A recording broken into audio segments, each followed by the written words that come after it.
So I am really stressed out.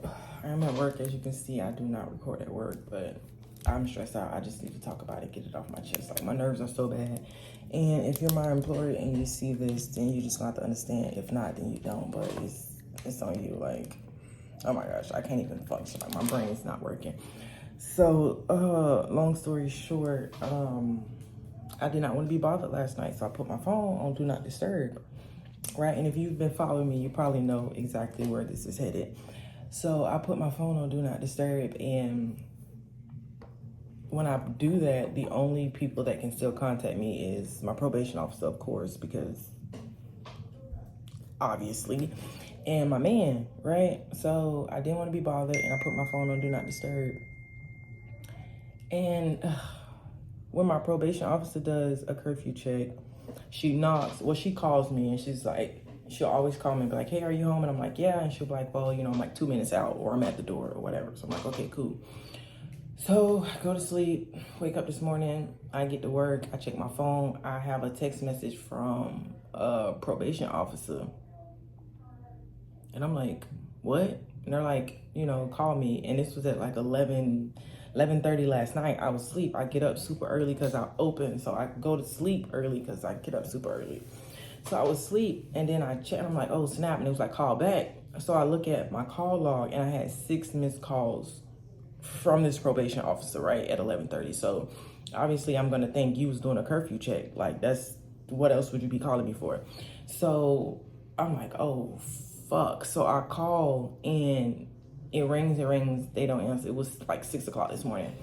They don't answer. So I tried to leave a voicemail, but the voicemail box was full. So I sent them a text message, and I'm like, hey, and I told them, I'm like, I was asleep. My phone's on Do Not Disturb. I did not see the text message. I didn't see the call until this morning. Like, I get up super early. I get up at like 4:30. And I was like, I get up super early. Like, I was home, but I was asleep, but I didn't see it. You know, my phone's on Do Not Disturb. My probation officer is the only person that can call me. That person has not responded to my text message. They have not called me back. So then I called my probation officer, and I left her a voicemail. Like, I'm like, listen, you know, I explained the situation to her. I'm like, they stopped by. I was home. Like, my phone's on Do Not Disturb. Oh my gosh. I was like, I got a Ring camera. Oh my goodness. And I'm like, all of this, like, I was home. I'm always home, bro. I'm always home. I do not play with my curfew at all. I am always home, man. I'm always home. And so I texted my probation officer. I left her a voicemail. I called her. She didn't answer. It was 6 o'clock in the morning. I don't expect for her to answer, but, and I left a voicemail. The voicemail was like 2 minutes long, okay? Because I'm like telling her everything. Like, I'm pleading my case. I cooked and everything last night. Like, I made baked macaroni and cheese for the first time. Oh my gosh, I could cry. I made baked macaroni and cheese for the first time last night. 2 pans of it, right? I made 2 pans of it because it was so much. I got to learn portion control. And I made baked beans. I fried chicken. Me and my man ate. We watched TV. I actually watched The Resident, 2.5 episodes of The Resident, right? And then I end up going to sleep. He played spades on his phone while I watched TV. And I went to sleep, and then I called her, and I left her that voicemail, and I sent her that text message. And then I was talking to my man, and he was like, well, you got a Ring camera? And I was like, you're right. So I text both of them, and I was like, hey, I got a Ring camera or whatever that shows, like, I did not leave. And so I texted my probation officer, and I was like, you know, I texted her again. I was like, I didn't leave. There was a Ring camera and all of that. And she's like, okay, I will let her know. And I'm like, tripping, bro. I am tripping, because it's like, oh, Lord have mercy. Just because I put my phone on Do Not Disturb, I was home. I'm always home. Like, I am tripping because, like, right now it's in their hands, and they did a curfew check, and I wasn't home. Like, and I was home, but I didn't answer. Like, those are the facts, you know, like, those are the facts. And they only go by the facts. They're not gonna go by, well, we're gonna take your word for it. Oh my gosh. Oh my gosh.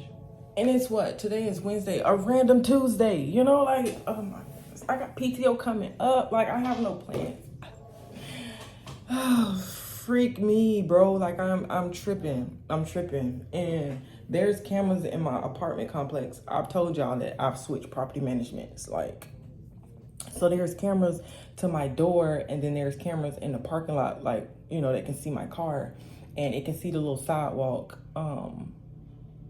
of where I be parked at. You can't see the, I don't know if you can see the other one, but you can see the one that I'm on. But there's one that is in the hallway that shows my front door, that'll show that I didn't leave.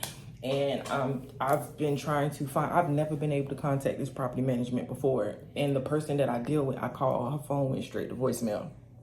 And I told her to call me back because I'm trying to get in contact with this property management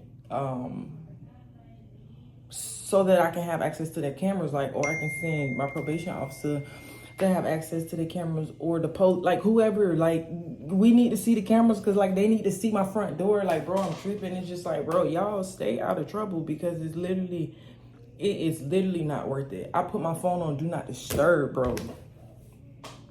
I put my phone on do not disturb, and literally now my life is flashing before my eyes. I was home sleep. I was home sleep, bro. Sleep. I don't smoke, I don't drink, like, I don't club, I don't go out, I don't play with my curfew, I pay my probation fines, like, I go to work, I have work, like, I drive the speed limit. Ugh. And it's just, I'm sitting here playing the waiting game, and I call my probation officer, and she's like, well, she has to talk to the lady when she comes in, because I asked, I'm like, am I violated? You know, like, am I violated? Just tell me, you know? And she was like, she has to talk to the lady or whatever. I don't know if it's up to that lady. I don't know if she has to get a recommendation for that lady. I don't know what they have to do, but bro, like, I was freaking home, man. And this is always traumatized me, right? This has always traumatized me that I was going to be asleep, and, you know, my probation officer was gonna come, because I'm like, what if I'm in a deep sleep and they come? And it's like, bro, I just want to give her a key at this point. Like, oh my God, I just want to give her a key to my house at this point. And just when you come, just walk in. And just, if I don't answer, walk in, bro. Like, kick it in. I would have preferred for her to kick that door down. You know what I'm saying? I would have preferred to have to pay the maintenance people. I would have preferred for them to keep my deposit. Like, I would have paid for the door to get fixed. Like, I just. And I live on the second floor. So it's like, I live on the second floor. So if you see my door, you know I didn't climb out the window and go down the balcony. Like, and I called the property people, and I have to wait on them to open the call back to see if they have access to the camera. But you know how it is, like, people don't be having. They be having access to the cameras, but sometimes they don't be working. They be flashing, like, oh, God, who have mercy, Jesus, on my soul. Like, God have mercy. I trust you in all things. I trust you in all things. I trust you in all things, God. And it's like, at the end of the day, not my will, but his will. But God, please don't let it be your will. Like, not like this, okay? Not like this. So now it's 8:30, and I need to call the people. So y'all just pray for me, okay? And if you don't believe in God, you sleep. But if you don't believe and you don't pray, just stay out of trouble, because it's just so not worth it. It's so not worth it, because there's so many technicalities. But I got to call these people because it's 8:30, so.